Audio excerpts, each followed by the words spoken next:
वंचित बहुजन आघाडीचे प्रमुख प्रकाश आंबेडकर यांनी राज्य सरकारवर टीका करत म्हणाले की राज्य सरकारकडून शेतकऱ्यांना 31,000 कोटी रुपये वाटण्यात आले असे सांगण्यात आले। आतापर्यंत शेतकऱ्यांना जो काही मोबदला मिळाला आहे तो इन्शुरन्सचा मोबदला आहे। सरकारने खुलासा करावा की इन्शुरन्सचा मोबदला हा त्यांचा आहे का?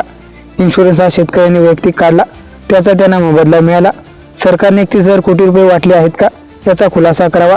हा खुलासा केला नाही तर शेतकऱ्यांनी हे लक्षात घ्यावे की 31,000 कोटी रुपये सत्ताधाऱ्यांनी पळवले, त्यांचे कार्यकर्ते आमदार खासदारांनी हे पैसे पळवले असे समजावे। शासनाच्या वतीने आज पुन्हा सांगण्यात आलं की आम्ही 31,000 कोटी शेतकऱ्यांना वाटप करण्यात आलेलं आहे। आतापर्यंत जो काही शेतकऱ्यांना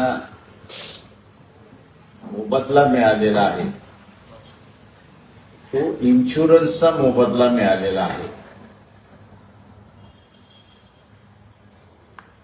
शासनाने याच्यामध्ये खुलासा करावा की इन्शुरन्सचा मोबदला हा त्यांचा मोबदला आहे।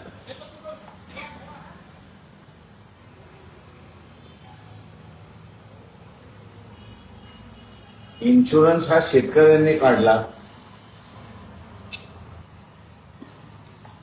तेव्हा पिकाचं नुकसान झालं तर त्यांना इन्शुरन्स मिळेल, पण पूर्ण इन्शुरन्स मिळत नाही पीक नुकसानी। म्हणून शासनाने असताना 31,000 कोटी आम्ही असताना शेतकऱ्यांना वाटप करणार आहोत। ते 31,000 कोटी वाटप झाले का याचा खुलासा शासनाने करावा।